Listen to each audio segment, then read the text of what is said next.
Hey there, this is John from Heroes and Legends, and welcome to our 5th Commander 2016 upgrade video. Today we're going to look at Invent Superiority, and I will fathom to guess that this is maybe one of the more popular decks, just based off comments that I receive on my videos and stuff.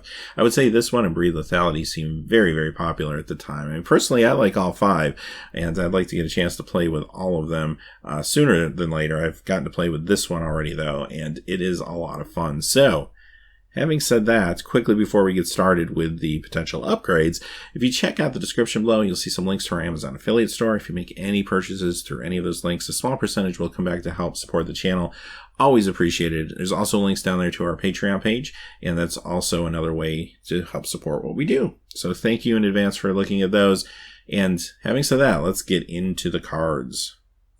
Alright, much like the other videos, we're going to look at 20 cards, although I am going to cheat a little bit with a cycle later, I'll tell you right now. But the first one we have is Arkham Dex, and this card has spiked actually quite recently already due to this deck, but it has plateaued, and it is on the way down, so that's the good news.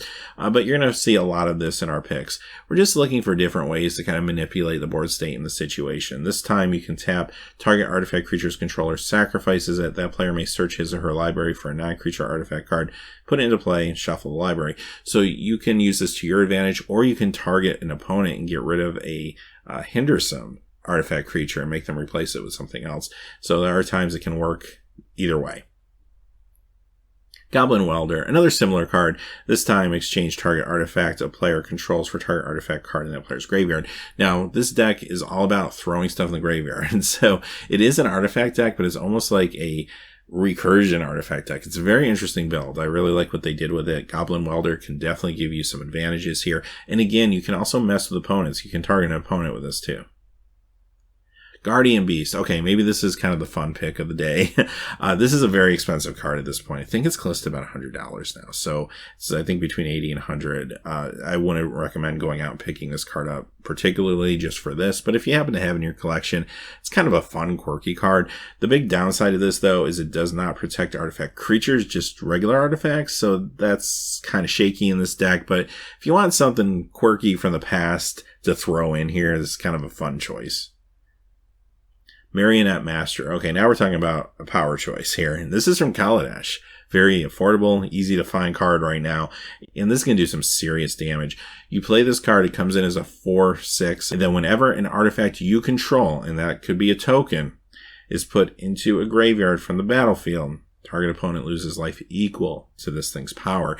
Now, it doesn't hit everybody at once like some cards, but you can do a lot of damage for this thing in the long term. Master Transmuter, another card that spiked recently due to, in part, this deck existing. And this is just another way to kind of manipulate things a little bit. This is kind of nice because it does protect your artifacts, and it does work for artifact creatures as well. And at the very least, it's a blink effect to protect them, or even maybe exploit an enters the battlefield effect, perhaps. But this is a really good card for this deck, too. Padim Council of Innovation, another Kaladesh card, which probably isn't too surprising since there is an artifact theme there. This time, artifacts you control will be hexproof. This is actually all artifacts are getting the protection this time around, and you might even draw some cards off this too. Phyrexian Metamorph, maybe one of the most powerful artifact creatures ever printed. It can be cast cheap if you use the 2 life instead of the blue mana. It's excellent. There's always great targets for this card. Thopter Assembly. Now, this one doesn't stand out on its own, but we are going to talk about some other cards later that this will combo pretty well with. If you're not familiar with this card, it costs 6, it's a 5/5 flyer, and when this is in the battlefield on your upkeep, if you control no other Thopters, you get to put 5 1/1 Thopter artifact tokens with flying on the battlefield, which is a great way to just get 5 flyers that are artifacts that can be sacrificed to some of your sack outlets, so on and so forth, very easily. So keep an eye on this one. It will make more sense in a few moments.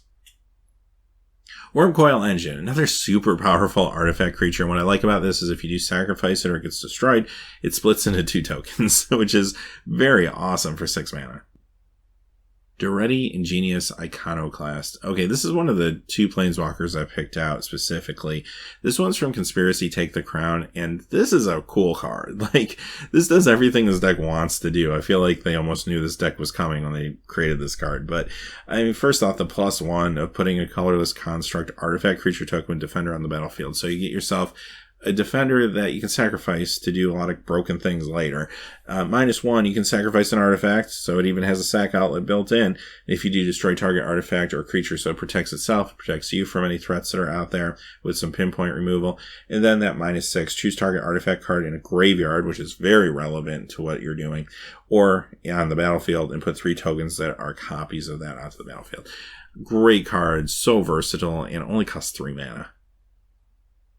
Tezzeret Agent of Bolas. Now, there's a couple ways you could go with this. I mean, you could play the other Tezzeret. You could even play Saheeli Ray, and I think she would actually be pretty strong here too, believe it or not. But I went with Tezzeret Agent of Bolas because it does combo with some of the other more spiky cards we're going to be looking at in a few moments. You may already know what I'm talking about. But this card does a lot of stuff just even on its own. It lets you dig for more artifacts with that +1. It can make an artifact a 5/5 creature to defend itself.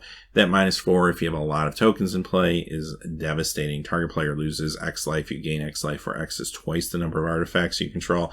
This card can be very, very powerful. Maybe a little more of a spiky choice, so maybe not for all play groups, but this is very good in this style of deck.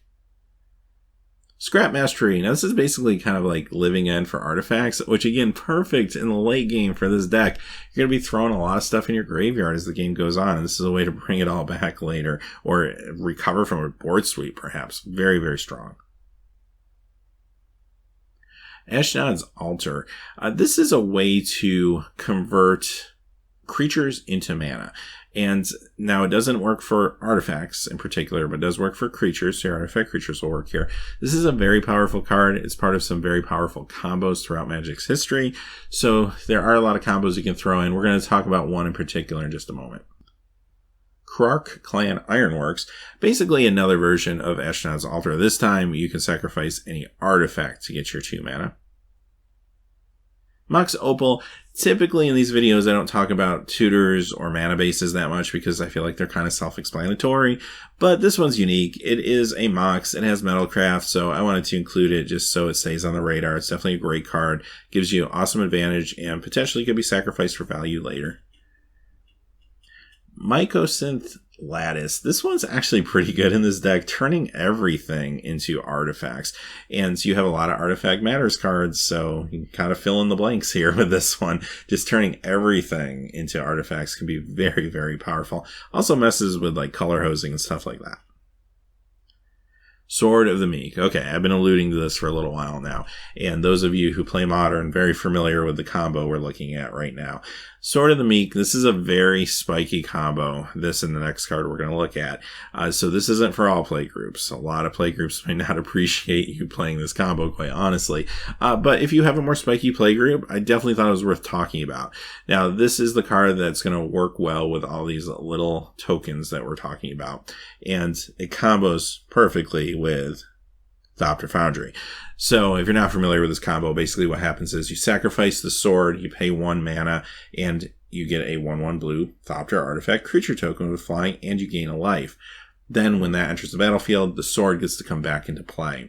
So you create a loop, and every time you do it, you do have to pay 1 mana. Although, remember Ashnod's Altar a few moments ago? Yes, those type of cards, you can sacrifice those tokens every once in a while to get 2 mana, so you pretty much just create an endless loop.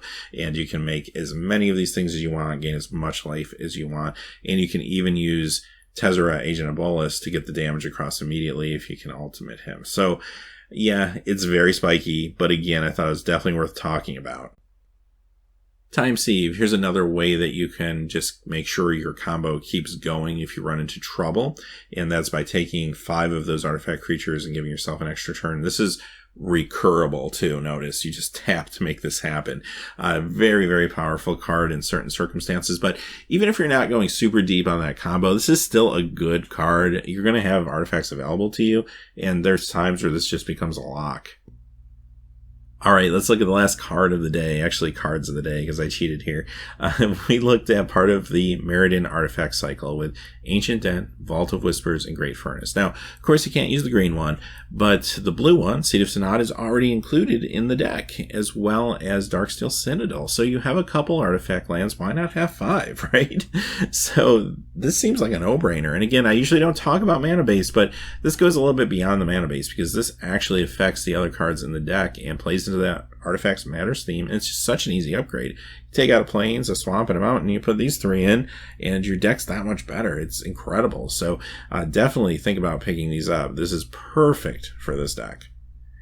Alright, having said that, those are the cards we went with. Definitely let me know in the comments below what you'd like to add to this deck, or maybe what you've tried and has worked, or even tried and hasn't worked. I always love to hear those type of things. So as always, hey, thanks for watching. Please remember to like and subscribe, and have a great day. Hey, thanks as always for watching. This video is made possible by the generous support of viewers like you on Patreon. Check out the description below for links to our Patreon page as well as our Amazon affiliate store, where a small percentage of all sales will also help support the channel. Finally, if you haven't had a chance yet to subscribe, hit that subscribe button so you don't miss any new videos on Heroes and Legends. Talk to you again soon, and have a great day.